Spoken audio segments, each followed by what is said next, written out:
Good morning. It is time for Tina Book Tuesday, episode 77 with author Lisa Prysock. I am coming to you from my dining room here in Kentucky with a cup of Earl Grey. I hope you have something to drink that you enjoy this morning and a few minutes to chat with me. This episode is What Are You Feeding On? There's a scripture that I just love. It's actually the Impact Girls Code. So it's kind of been deeply instilled in me. Whatsoever things are true, honest, just, pure, lovely, of good report, if there be any virtue or praise, think on these things.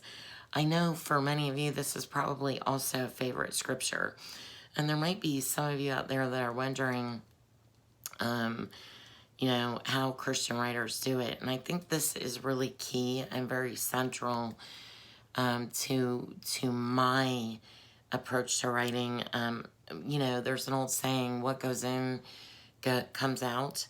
And I just think that is sort of a lost ideology that is such a huge spiritual truth in today's world. So as a writer, I am super weird about movies, TV shows, music, books, conversation, even manners. Everybody has always kind of called me old-fashioned, and I'm not one to allow myself to be pulled into too much that is paranormal when it comes to books, movies, games, or violence. I don't like a lot of anger or negative emotion or too much of that in anything that I'm going to watch. Well, I know that the Lord tells us to set our minds on things above and to guard our hearts and minds because he knew that that was going to be like a door. The life is a big part of what we allow in and out of our hearts. So, really careful about the way I build my characters in my books and the action and the plot and the dialogue.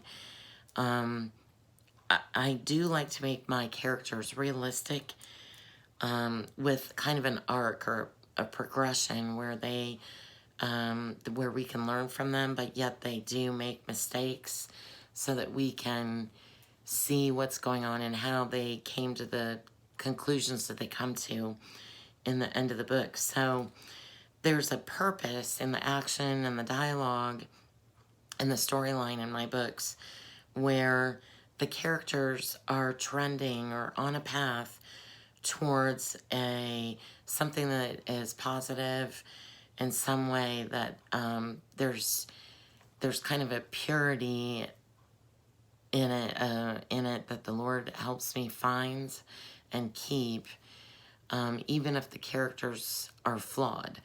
And I know we all love flawed characters. We can identify with them. We relate to them and the human nature behind it. But we are commanded in the scriptures to take every thought captive.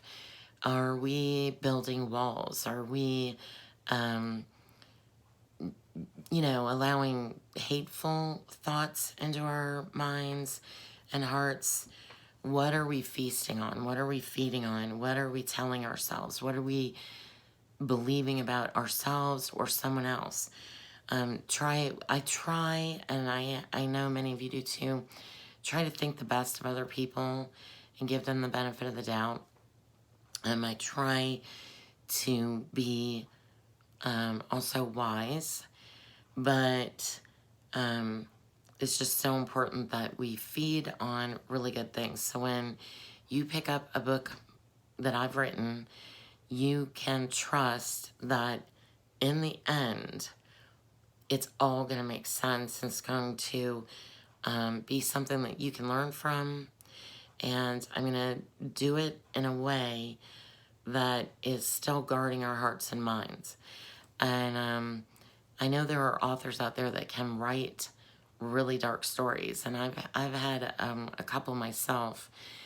It was really hard to write A New Heart because There's a character in there that is, he's an antagonist, and Victoria is another one. There are antagonist characters. Those two books come to mind right away, and I'm sure there are many others. Lydia's Lot, there were characters in those stories, Hazel's Tribulation, where, and in that one, the heroine, I think she kind of starts out really as an antagonist and becomes, she goes through a character arc of progression in the story. So I think it's really important that we, as Christians, guard our hearts and minds, and we be really weird about what we put our in our space and what we allow in our minds and in our hearts.